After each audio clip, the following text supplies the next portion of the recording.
Então, nós temos agora mais ou menos uns 25 a 30 minutos para perguntas. Eu pediria apenas que as pessoas... Nós vamos pegar 3 perguntas, depois pegamos mais 3.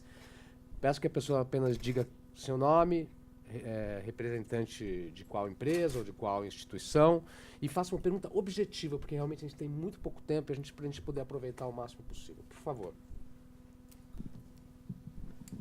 Bom, boa noite. Tentar ser o mais objetivo possível. A gente falou Seu muito nome? sobre... desculpa. Meu nome é Anthony. Trabalho num grupo de saúde aqui em São Paulo chamado Eiger Diagnósticos. A gente acha que teve muita apresentação do lado, talvez, mais pesquisa e mais... e não mais do lado acadêmico e menos do lado do mercado. E vindo do lado do mercado, muito voltado à inovação, eu queria, talvez, perguntar um pouco pelo que a Fernanda falou, tanto pela opinião de vocês, também como uma sugestão de levar isso para frente. Com o mercado, eu preciso puxar profissionais da academia. E toda vez que eu tento fazer isso, a sensação é que eu sou o inimigo.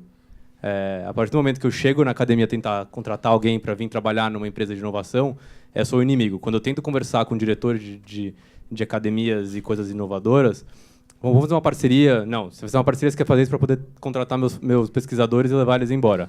Eu entendo que tem poucos pesquisadores, mas, eu queria ver se a visão de vocês do mercado é isso também, e 2, como contornar isso, porque a gente depende da formação da academia. E tem ótimos profissionais que a gente encontra, mas é muito difícil o diálogo com a academia para conseguir, inclusive, até parcerias. Obviamente, com o Butantan, a barreira de entrada é enorme. Mas quando está falando de software, a gente tem um lado que a gente trabalha muito com inteligência artificial. A barreira de entrada, de saída, vamos dizer assim, da pessoa, é muito simples, porque o que eu ofereço para eles em termos de infraestrutura é igual. No Butantan, obviamente, não. A pessoa tem um atrelo muito forte, um apego muito forte. Mas, qual a visão de vocês? E 2, como contornar? Porque a gente precisa desses ótimos profissionais para o mercado para conseguir inovar também. Perfeito. Mais 2 perguntas, por favor. Por favor, ali.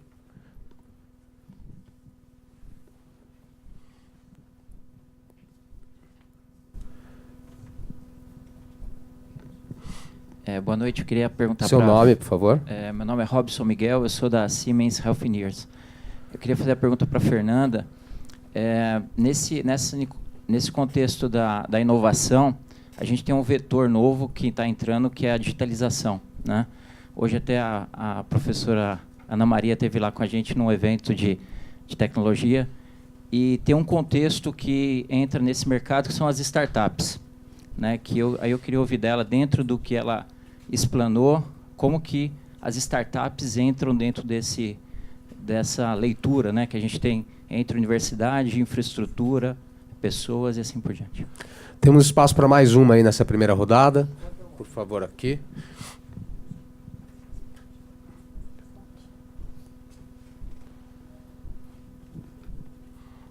José Sequim, FENA Saúde, que é uma associação da seguradora de saúde e mais algumas medicinas de grupo.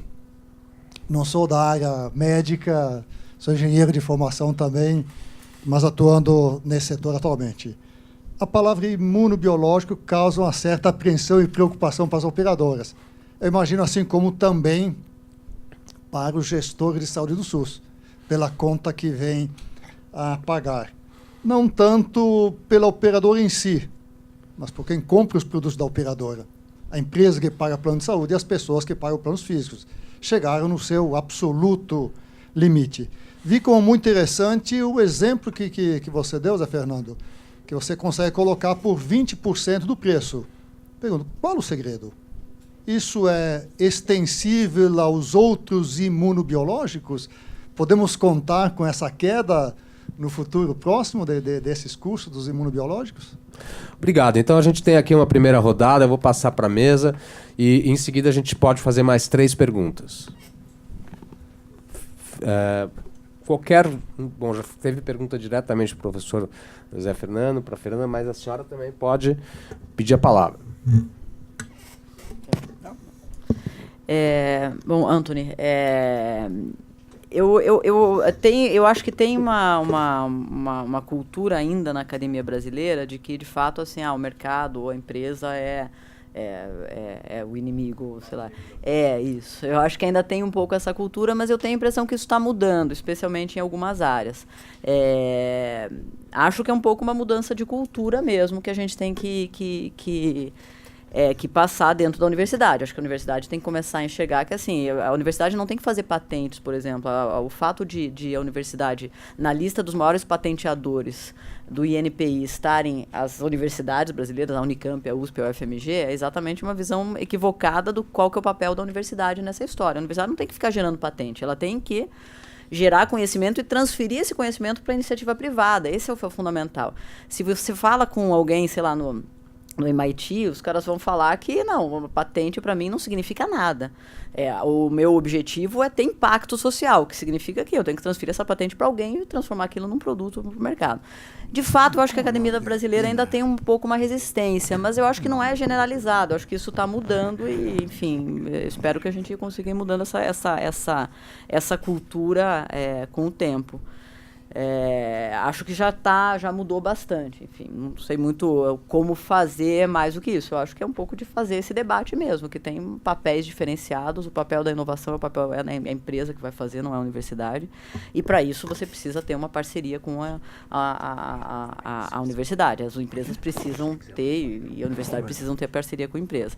E também tem uma visão na universidade que essa mais recente, eu acho que é mais difícil de mudar. Isso, vários debates na universidade, a galera acha que vai ganhar muito dinheiro com royalties de patente, o que não existe em lugar nenhum do mundo, assim. No MIT, a royalty representa, sei lá, menos de 1% da receita do MIT, para citar mas assim, que eu soube o número, mas em qualquer universidade, isso representa muito pouco. Então, isso não é fonte de recurso para a universidade, não será, e nunca não é em nenhuma universidade do mundo e não vai ser. Então, assim, a galera que fica olhando para a patente querendo ver o dinheirinho do royalty está equivocada dentro da universidade. Essa cultura também existe. Aí o pesquisador da universidade fala, não, a empresa quer vir aqui ganhar dinheiro às custas do meu trabalho. Mas não é verdade, porque, na verdade, tem um processo de desenvolvimento, de transformar aquela pesquisa em produto, que é um processo de desenvolvimento que toma tempo, que é longo e que tem custo, e que aí não enfim. Então, eu acho que isso é uma coisa de a gente ir aprofundando esse debate dentro da universidade também. Robson, né, sobre digitalização. Oi. E muitos dos doadores das grandes faculdades americanas são pessoas que saíram dessa pesquisa, foram para o mercado, ganharam muito dinheiro no mercado e hoje bancam muitos dos projetos de pesquisa para continuar o ciclo. Claro. Mas aqui no Brasil isso não é muito bem visto. Exato, é isso. Digitalização, de fato tem uma tendência nova aí na saúde, que com Big Data e tal, que é você usar os dados de saúde dos pacientes para fazer diagnóstico. Então, você usa os dados individuais para usar a inteligência artificial naqueles dados para conseguir fazer um diagnóstico mais apurado ou mais barato de doenças. Então, existe um baita mercado. A Amazon está entrando com várias subsidiárias, várias startups da Amazon, da Google, nesse mercado de usar Big Data para fazer diagnóstico, para analisar doenças, para, enfim, para criar novos protocolos mais eficientes, etc. e tal. Eu acho que tem dois nós aí, que é uma coisa que, assim, como é uma coisa que a barreira de entrada é pequena, porque você está falando em software, inteligência artificial, etc. e tal, onde o Brasil poderia, de repente, ter um campo aí para atuar, mas eu acho que precisa ter duas coisas resolvidas aí nessa história. Primeiro, privacidade de dados, porque tem uma grande nó nesse negócio, privacidade de dados individuais, de saúde, segurança da informação, etc. Mas o benefício social de você conseguir utilizar esses dados de saúde para gerar novos medicamentos, novos diagnósticos é imenso. Então, acho que vale a pena apostar numa regulação interessante disso, que dê possibilidade de se usar esse tipo de informação para a saúde. E no que diz respeito a startups e tal, como é que isso entra na regulação? A startup vai ser uma empresa que vai ser criada e aí vai entrar naquela coisa assim, vai levar não sei quantos dias para você conseguir abrir, para ter alvará, etc. e tal. Então, todo esse ambiente de negócios ruim, eu acho que dificulta principalmente a emergência de novas empresas, porque você tem que sair de uma ideia da universidade, ou o cara lá que saiu do pós-doc e tal, com uma ideia interessante, resolve abrir uma empresa. Se ele levar 3 meses para abrir uma empresa, aí depois a ideia dá errado, depois de um ano ele quer fechar, ele não consegue mais fechar. Então, assim, toda essa burocracia envolvida com o ambiente de negócios é uma coisa que eu acho que a gente tinha que fazer uma agenda ali, que é uma coisa meio chata, na verdade, né? Porque é um monte de detalhezinho de legislação tributária, etc e tal, mas que em algum momento a gente tem que parar e fazer uma força-tarefa no Brasil para botar ali o que está dificultando. E financiamento dessas startups, eu acho que tem uma questão que é importante também, que são os fundos de venture capital, né? Que tem algumas coisas que, por exemplo, nos Estados Unidos, o ganho de capital dos fundos de venture capital, que investem em inovação, não é tributado. No Brasil é. Então, você tem algumas mudanças tributárias que você pode fazer ali que incentivem, que deem, fortaleçam o crescimento desse tipo de mercado para startups, enfim. Eu vou fazer um comentário. A gente, como nós criamos esse MBA lá no Butantan, que era justamente... Por que a gente criou o MBA? Porque a gente percebeu que não existia um grupo de pessoas, na época, RH formado que conversasse com os dois lados, com a academia e com a empresa. E depois você vai constatando e vai vendo o que acontece. Acontece que a formação, não há formação. Hoje está um pouco melhor isso. Quer dizer, as universidades estão dando pelo menos alguma disciplina eletiva de empreendedorismo e de que o cara chega na pós-graduação hoje e nunca ouviu falar como é que é um sistema de patente.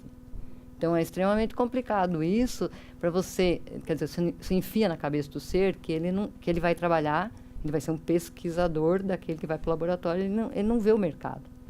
Agora, eu tenho a impressão que se as universidades começarem a se preocupar com isso, dar os cursos de empreendedorismo, ensinar o que significa isso, vai ser muito diferente.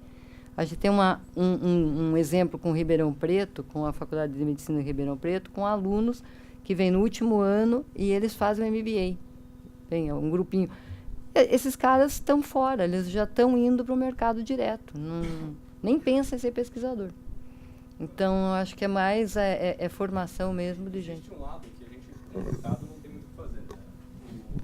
Sim, você pega em Minas Gerais, que tem o centro do Google de tecnologia, as pessoas em volta do UFMG eles já entendem muito do mercado. Eu, como fundador de uma startup de inteligência artificial em saúde em São Paulo, a USP me vê como um inimigo absurdo de captação de recursos humanos, que é o maior recurso nesse lado. Mesmo com conversas de diálogo. Então, eu entendo esse lado de que tudo que a universidade pode fazer, mas a minha pergunta é muito mais o que a gente, como mercado, pode fazer para acelerar isso? Porque se eu, como uma startup, for esperar isso acontecer, não vai acontecer. Professor. Bem, eu vou começar pela pergunta. Pena, né? Por que 20%? Porque, na realidade, esse projeto ele se beneficia de toda uma riqueza de conhecimento gerado pelas empresas que começaram a fazer os testes clínicos com o PD1, a Bristol Myers Squibb e a Merck. Então, eu sei, a priori, onde deu certo. Eu sei onde não deu certo. Eu sei por que deu certo. Aliás, se você olhar a minha equipe de assessoria clínica, certo? Que o chairman do nosso Clinical Advisory Board chama-se Jed Volchok. O Jed Volchok é do Memorial Sloan Kettering em Nova York e também do Instituto Ludwig. Ele é essencialmente o pai dessas drogas imunoterápicas. Ele foi o que conseguiu provar a eficácia dessas drogas na clínica, inicialmente com melanoma. E ele tem um entusiasmo muito grande pelo projeto, exatamente pela possibilidade que nós temos de nós, seguindo essas rotas, de conseguirmos chegar a um custo muito inferior ao que do investimento feito pelas multinacionais. O preço que é cobrado pelas multinacionais não tem nada a ver com custo. Isso é importante. Eles cobram o preço que o mercado americano consegue pagar. É outra história. E depois eles não podem praticar um preço diferente no Brasil, porque senão é dumping. Certo? Então, na realidade, é complicado isso aí. O nosso preço, o nosso custo é compatível com a matriz de custos do que nós temos na empresa. Certo? Nós investimos diretamente num projeto e, realmente, o nosso business case fica tranquilo, cobrando 20% do preço fixado pelo Ministério da Saúde. E, de fato, nós acreditamos que não só o SUS, como os planos de saúde serão aliados ao nosso projeto, né? Porque realmente eles também estão sendo judicializados pelos imunobiológicos, né? Eu não sei se essa é uma receita que é genérica para todos os imunobiológicos, mas a nossa estratégia foi uma estratégia clara, de gerar anticorpos contra alvos que estavam sendo validados já nas clínicas, mas e com moléculas diferentes, usando uma tecnologia desenvolvida na nossa parceria com a empresa suíça.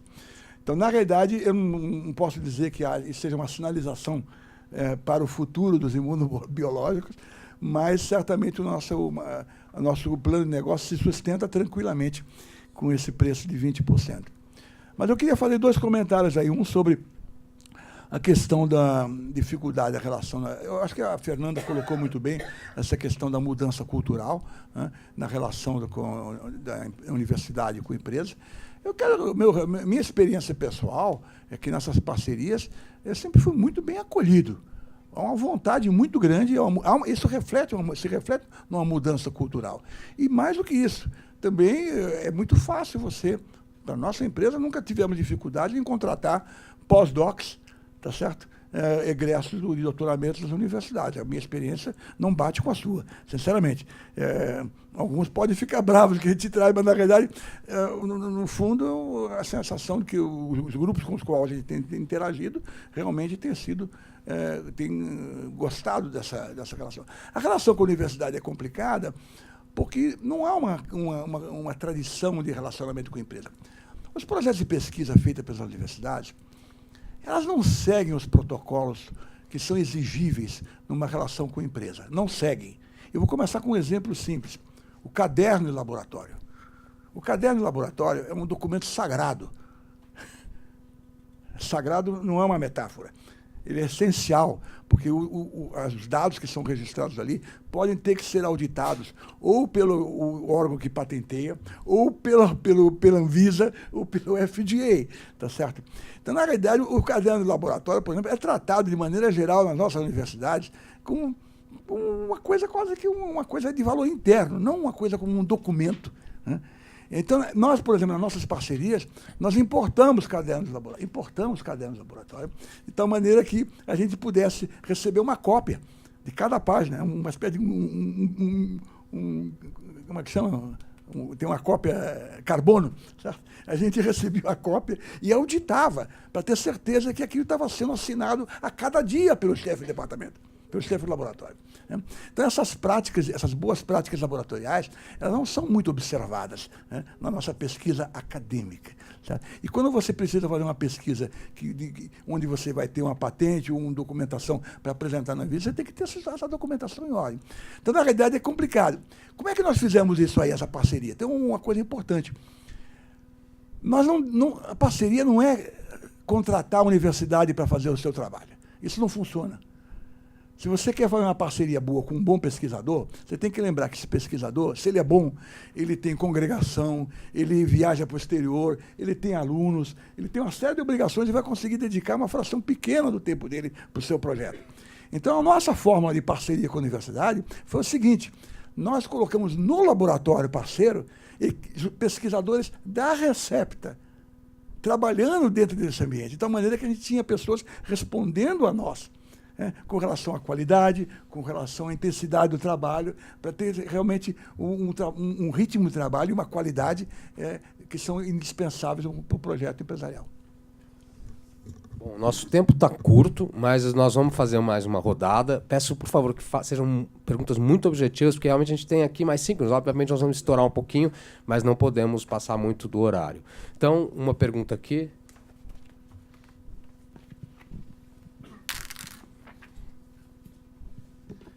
Boa noite, sou Raimundo Souza, sou da Mazars, responsável pela área de healthcare.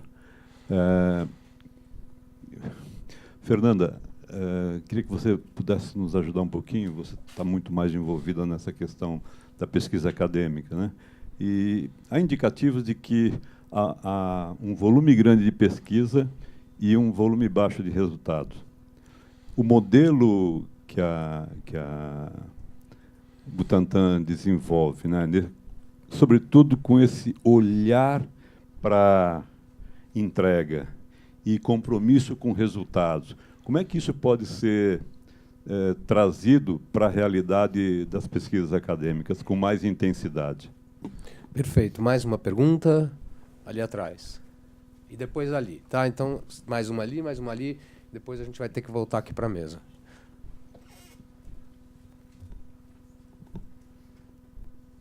Oi, boa noite. Meu nome é Vitor, eu trabalho no Banco Votorantim. Eu queria entender como que a estrutura da indústria no Brasil afeta tanto a inovação quanto o trabalho da Recepta. A gente conhece o mercado americano, ele é infinitamente mais desenvolvido na questão de acompanhamento de medicinas e tudo mais. A gente vê relatórios de banco cobrindo moléculas muito diferente do Brasil, que é incipiente, a gente tem um laboratório listado. E eu queria saber como isso afeta a inovação, como isso afeta as parcerias, como isso afeta uma companhia que briga com um capital tão grande que é o das farmacêuticas internacionais em inovação. Obrigado. Temos uma pergunta ali.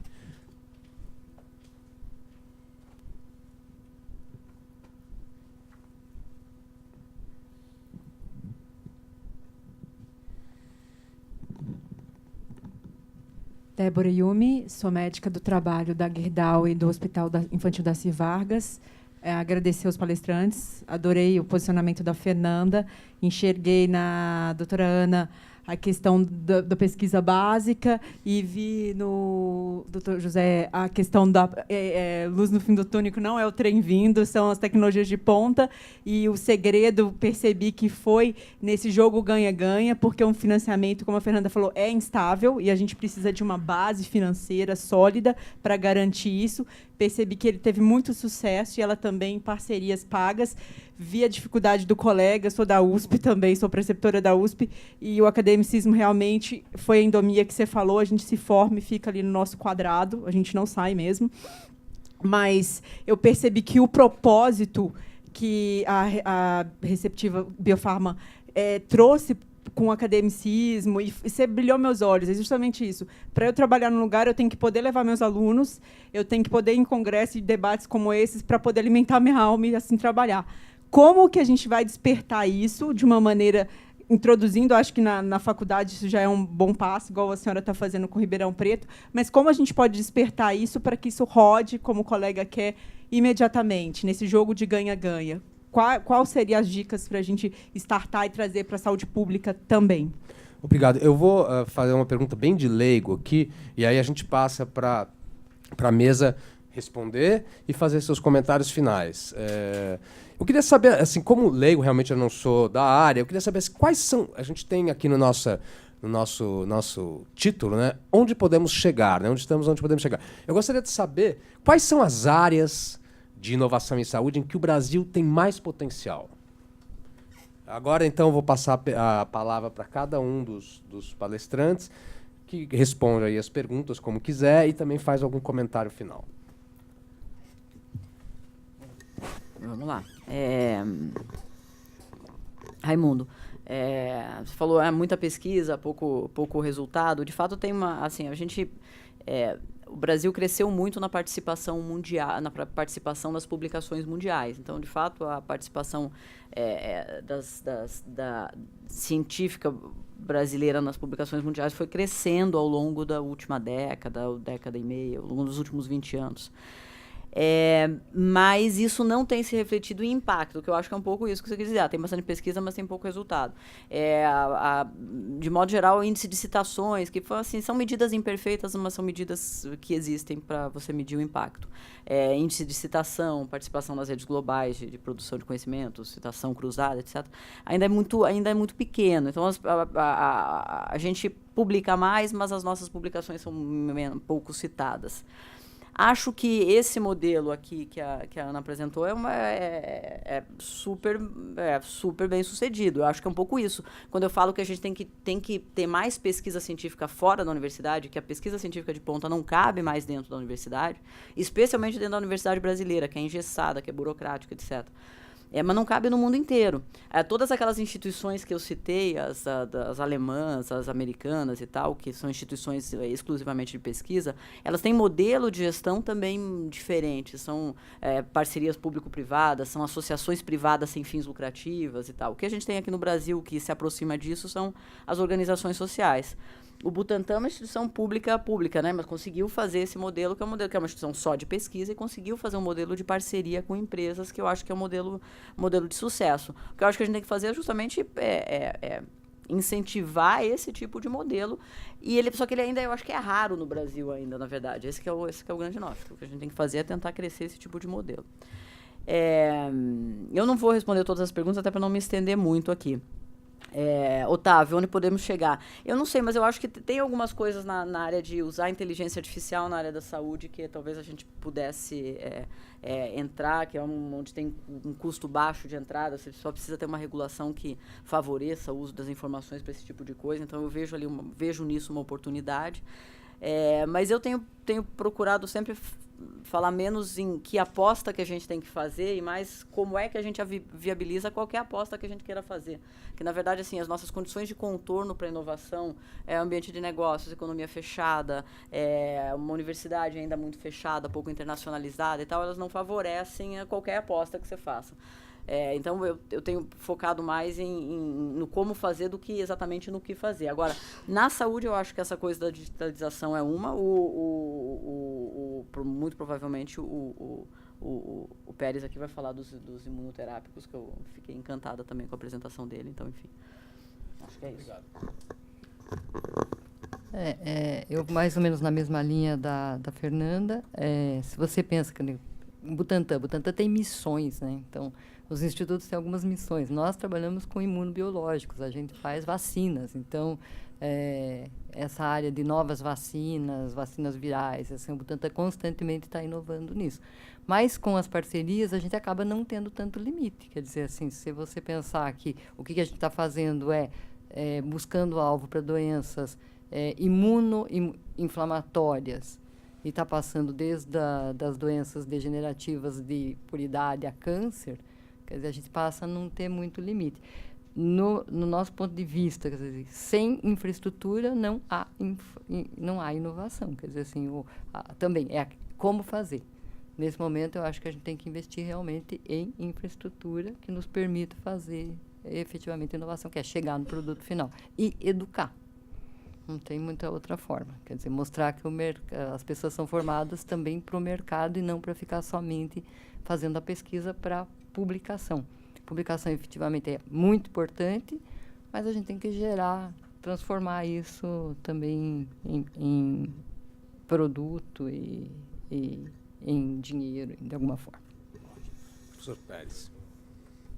Bom, eu queria fazer um comentário sobre pesquisa muito, publica pouco, impacto pequeno. Eu acho que tem um ator que a gente está ignorando aqui e que é um problema sério, um gargalo desse país. Chama-se universidade. E a universidade brasileira tem 3 problemas. Número 1, governança. Número 2, governança. E número 3, governança. Certo? E eu não vou comentar sobre esses aspectos. Mas o fato é o seguinte, o investimento que existe em pesquisa no Brasil, feito pelas agências de fomento, não é pequeno. No estado de São Paulo, não existe demanda. Eu passei 12 anos na FAPESP. Então, eu testemunhava isso e testemunha, isso continua sendo verdade. Não existe demanda qualificada reprimida. Quer dizer, não existe nenhum projeto de pesquisa no estado de São Paulo que seja avaliado como bom, não vou dizer excelente, que seja avaliado como bom, que não seja financiado por falta de recurso. Isso é bom, mas é um problema.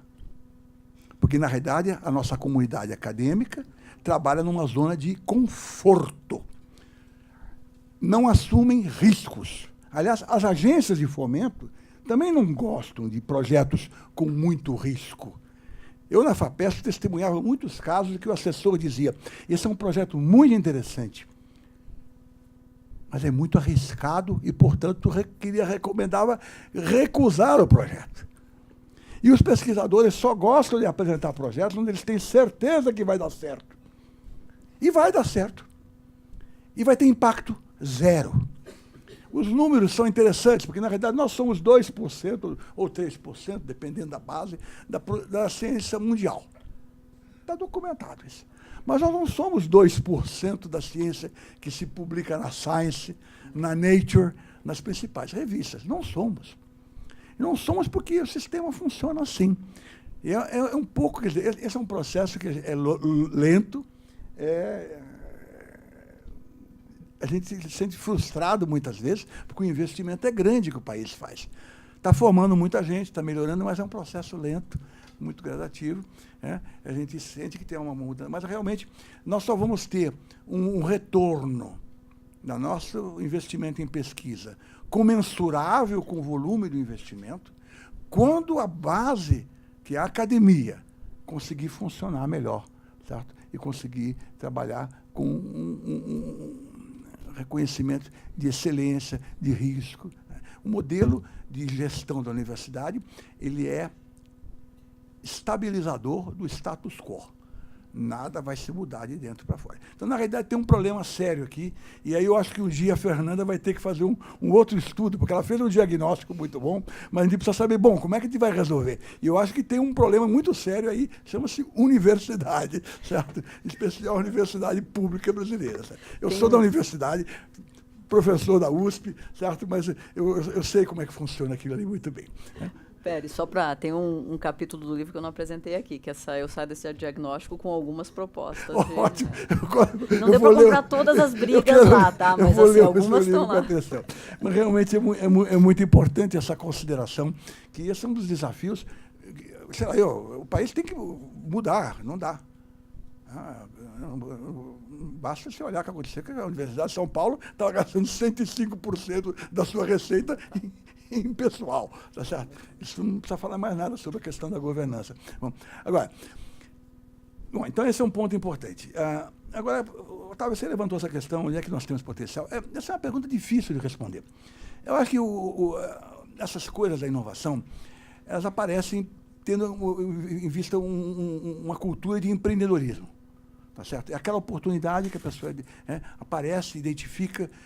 E na FAPESP, por exemplo, sempre a gente enfrentava uma questão seguinte: não, você tem que definir prioridades para lançar programas. Quando você define prioridades, sabe o que acontece? Você fala assim, eu quero inventar pólvora. Faz uma fila de pessoas para inventar pólvora. Nenhuma delas sabe inventar pólvora, tá certo? Mas elas vão onde está o dinheiro.